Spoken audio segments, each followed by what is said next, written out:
subtle is rarely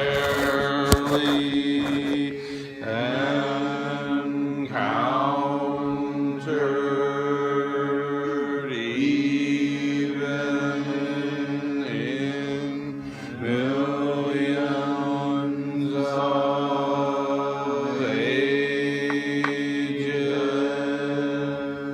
Now we see it, hear it, receive and maintain it. May we completely realize the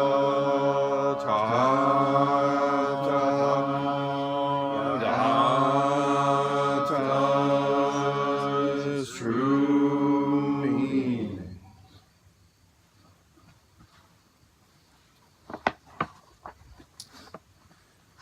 Okay. All right.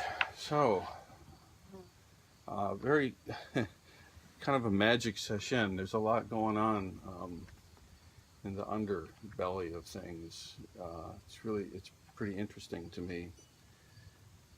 And session is always the same, but it's always not the same, really. That's kind of how it is. Sometimes it's delicious and everything sparkles with joy, and sometimes everything is just wrong, wronger and wronger-est in the field.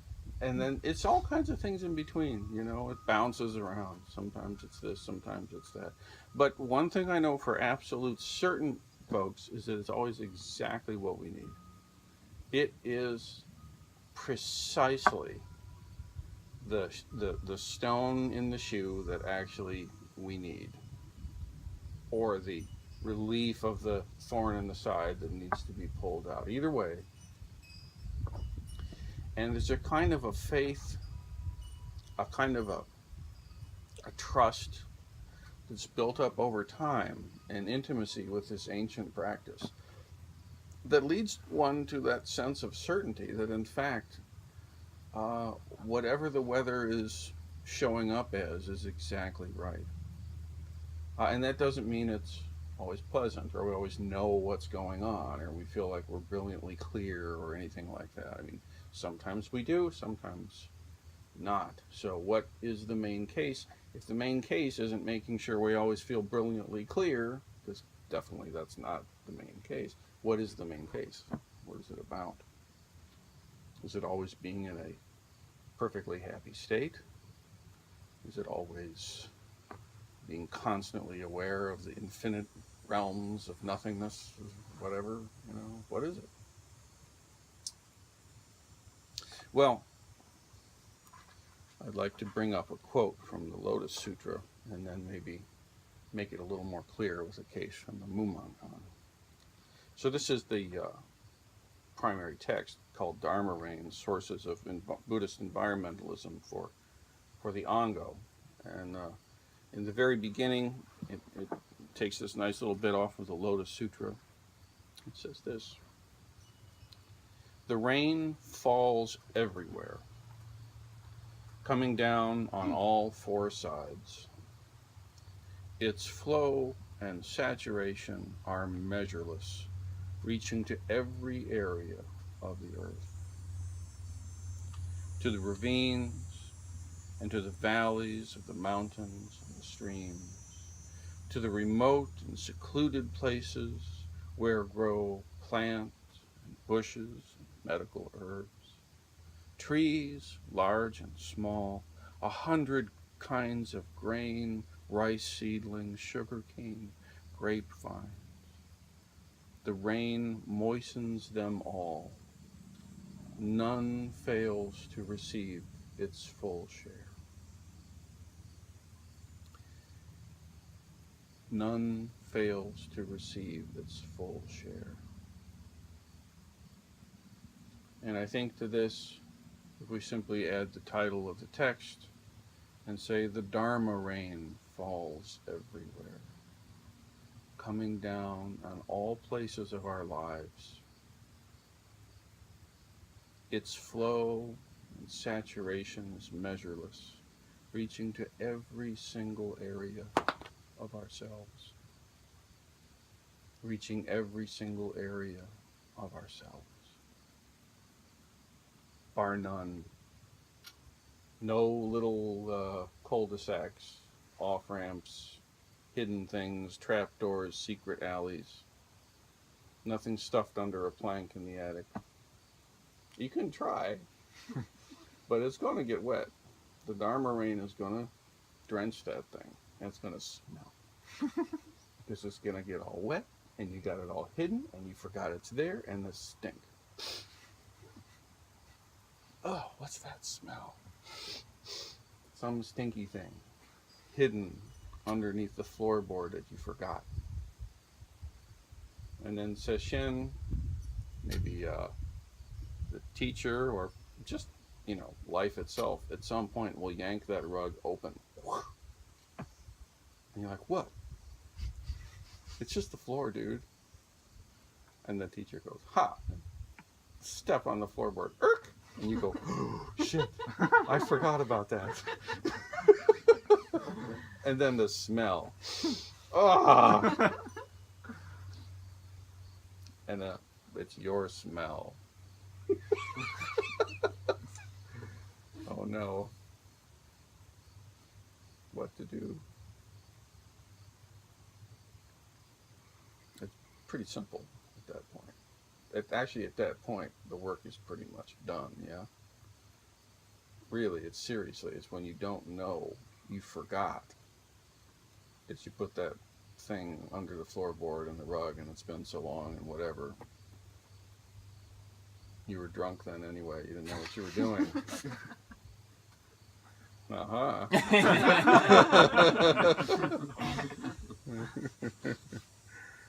Oh, the joys, yes.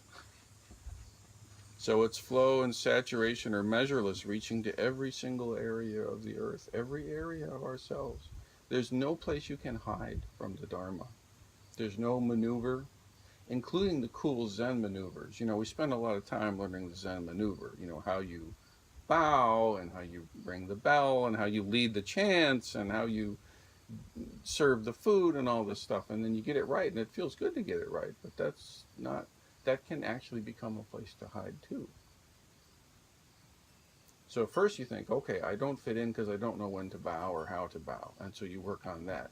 And then you know when to bow and how to bow, and then you somehow feel even more naked. Oh no. There's no place to hide.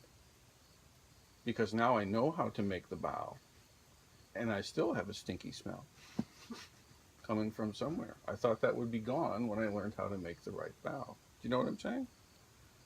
Say yes, enthusiastic practitioners, yeah.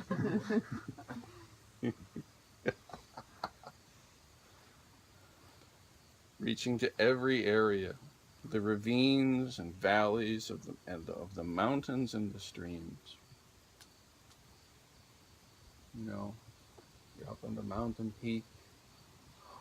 Wow, it's an awesome, big, beautiful blue sky, and you can see the clouds dancing down there, and the little goats jumping around. How cool, how wonderful. The air is nice up there. And then you think, okay, that's that. And then you blink twice, and oh, you're in Fangor Forest, and the trees are all angry, and oh no. And somehow you're walking around brandishing axes all the while, and you can't seem to put them down. And the trees are going, and you're like, I'm trying not to. Oh, and then all back and forth and back and forth. It's crazy weather, huh? Some weather we're having this lifetime, huh? Yes?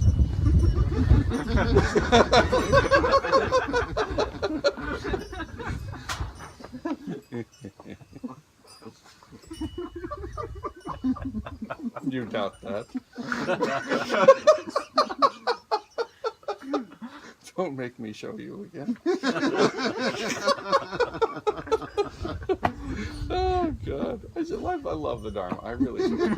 It's just so wonderful, and to actually have the space to just laugh at how ridiculous the whole thing is.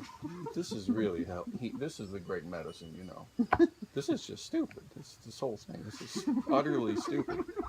It's insane. It's ridiculous. We're all crazy, and thank God, it's beautiful, you know.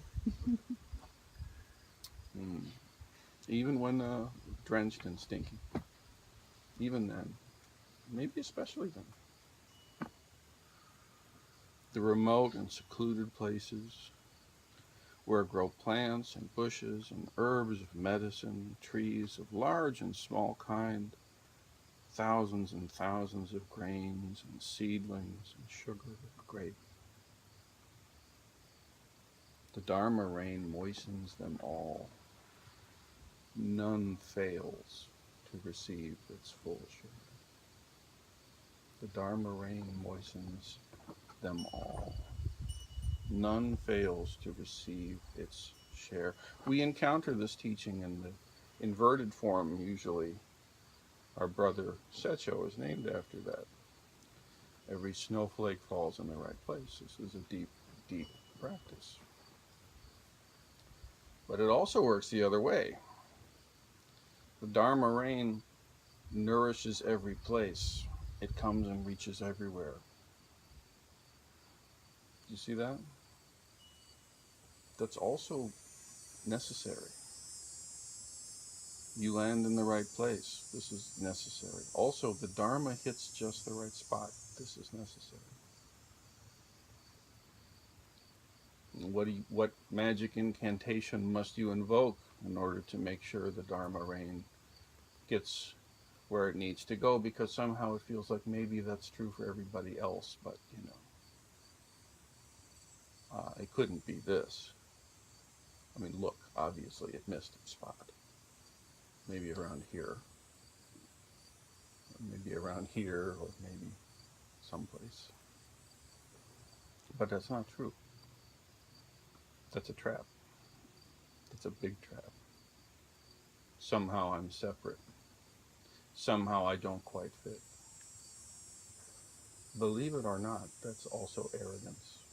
That's very aggressive. We usually think of arrogance as being like, you know, I'm better than everyone, but it can also mean I'm not as good as everyone. I'll never fit in. That too is very aggressive. It's just an inverted aggression. It's aggressive on yourself. Drop it. Drop the story. Drop the barrier. Drop the line. Drop the weight of it. Roshi used to say, take off the backpack. You know, you go through, shit happens, you take a little of it and you stick it in your backpack. And it stinks, but you carry it around anyway. That's what we do. And then we go on for a while, and then some more shit happens, and we take some of that shit and we stick that in our backpack and go, yeah. And then we keep going. And the backpack gets heavier and heavier. How do we let the Dharma rain wash everything clean?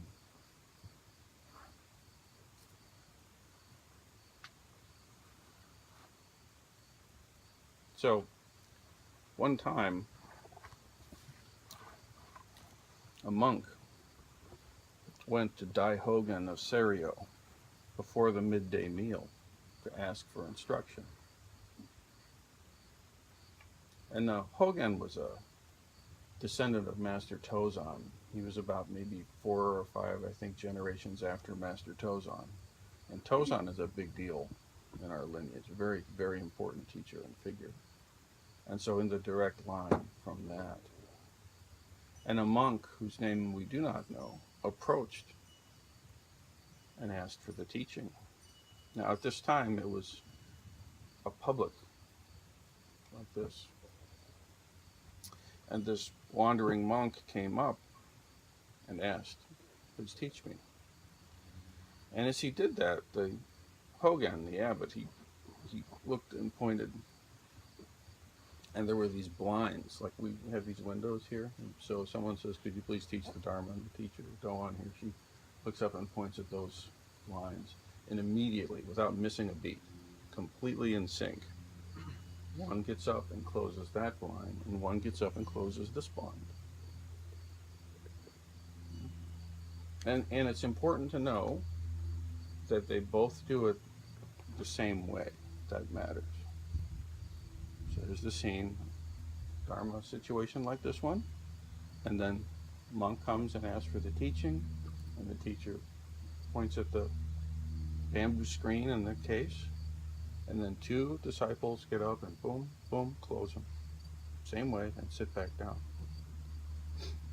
And then Hogan, the teacher, said, "One has gained, one has lost."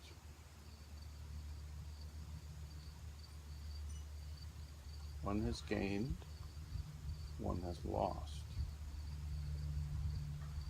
Now, about this case, which is case 26 in the Mumonkan, Mumon makes a comment. He says this: "Just tell me which one has gained and which one has lost. If you have one eye open concerning this point, then you will know right where the national teacher failed." And that's Hogan. He's the national teacher at that time. "Nevertheless, you should not inquire into this problem in connection with gain or loss.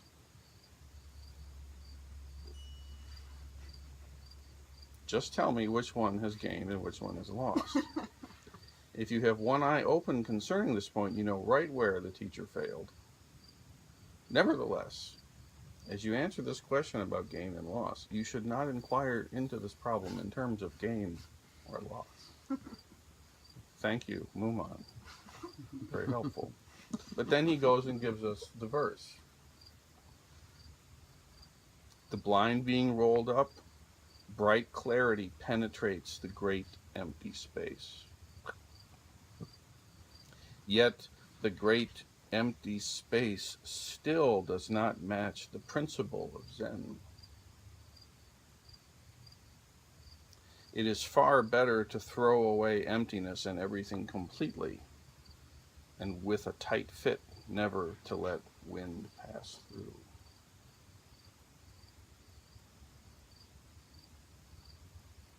So, the Dharma rain falls everywhere. Every place is just right. Always the Dharma rains the places that we need. Nourishment is inevitable. Trust the process, trust the practice, yada yada. And then the teacher points, and two disciples get up and roll down the blinds. One has it, one doesn't. How can it be that one doesn't have it? Why is it that one has it? What is gained? What's lost in this? What did Hogan see in the two monks? How does this whole thing even address the questioner? The questioner says, "Please teach me the Dharma." And this is what they get. One thing that comes up right away for a lot of us is this business of one has gained, one has lost. And a lot of people think right away that, okay, it's a trick, because really, one of them's feeling was right when they rolled down that blind, and one of their feeling was wrong. And so we think that, okay, maybe the external form, both of these guys nailed it, but really, one of them was whole body, whole mind. One of them was like, slacking, something like that. And because the teacher was, whatever a teacher is, they could miraculously see. Something like that. And of course, that's wrong.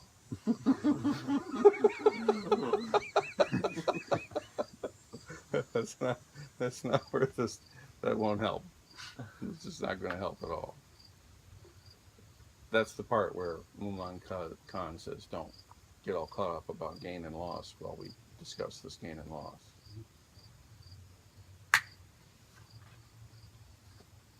I mean, one thing is, you might be drawn to the point of how, because it doesn't say that Hogan said, uh, Sally and Tony, would you both please go ahead and adjust these thing? The glare is a bit much right now. And you get up and do the thing. It doesn't say that. The teacher simply looked and pointed at the bamboo blind. And without words, without instruction, immediately the disciples were boom on it. How could, it would seem like, how can that be a problem? Isn't that kind of something like a good thing?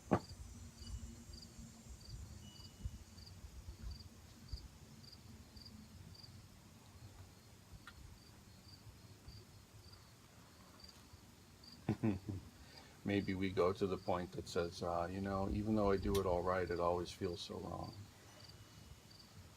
How can that be? Or maybe we go to the place of, yeah, I'm the brilliant guy. I always get this stuff right. I nailed it.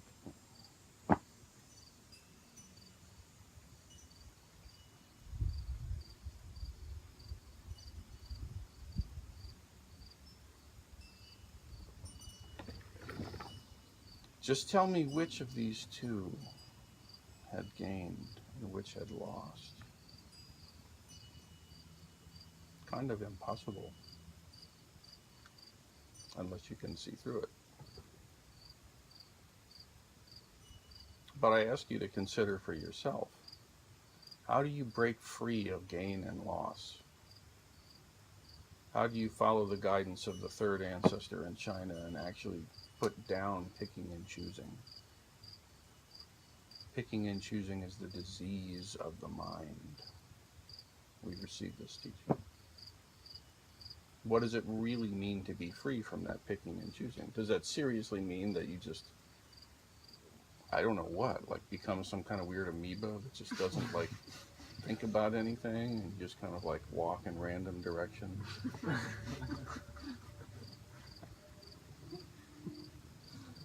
No.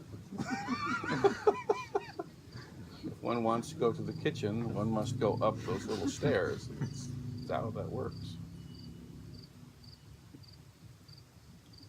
Well, then what does it mean to be free of picking and choosing? What does it mean to see through this gain and loss? And why would the teacher keep saying one gained and one lost? So very important points for consideration in this case.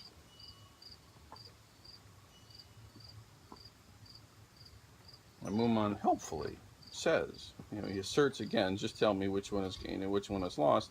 And if you have one eye open concerning this point, you will know where the teacher failed. How did the teacher fail? Isn't that kind of a, like, if the teacher's failed, why is it in the case? That's kind of a good question, right? Because this is supposed to be like really important exchanges between teachers and students. So what is this failure of the teacher? Is that heresy? Or is that just calling a spade a spade? What kind of failure is it?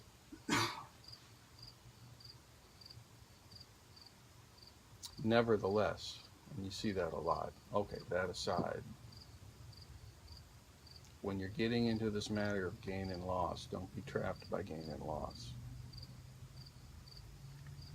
Is that really obscure? When you get into the matter of have I got it, have I not got it, just don't be too hung up about getting it or not getting it. It's not that strange, is it?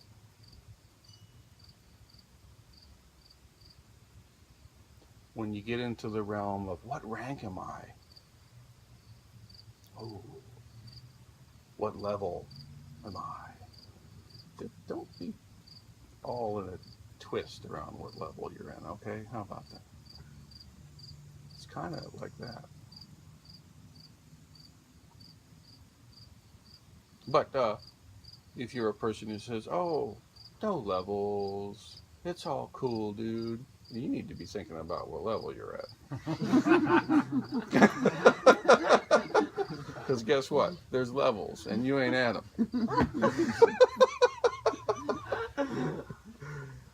So it depends. The Dharma rain sometimes is very gentle, and sometimes the Dharma rain is kind of scary. But it is always just right.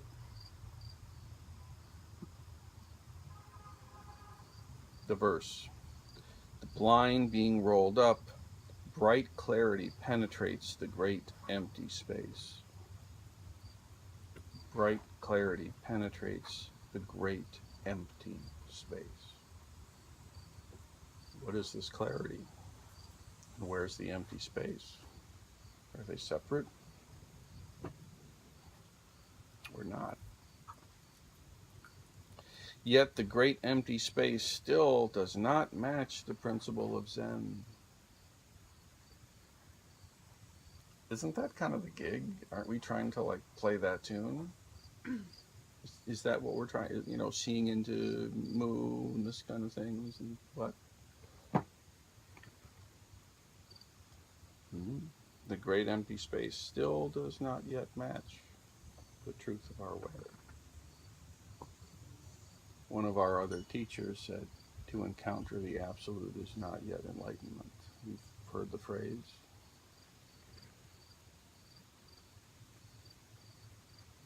So it's better to taste the truth than hear the phrase. What's the truth of that?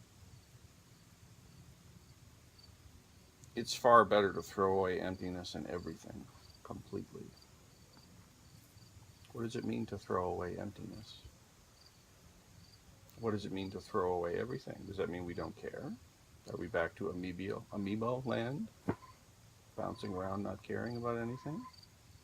Just eating? No.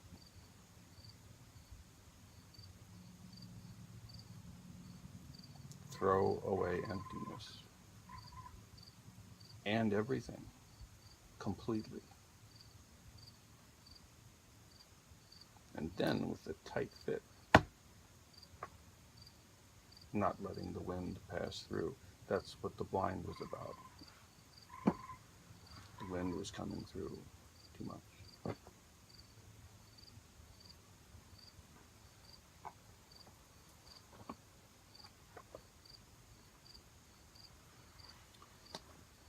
The Dharma rain falls everywhere, blinds up or down, either way. Coming down on all four sides. There's no way you're going to be able to stop it. Might as well leave the blind where it is. Its flow and saturation are measureless, but still, it was a bit much for the teacher. Please close it. Reaching every area of the earth, the monks had to get up to touch the blind and return to their seats. The ravines and valleys of the mountains and streams, the remote and secluded places even, where grow plants and bushes and medical herbs, trees large and small, 100 grains, rice seedlings, and hidden smelly things under the boards and rugs. Poo in the sleeve of the robe and on the backpack. The rain moistens them all. None fails to receive its share. And our dear old teacher says, one has gained, one has lost.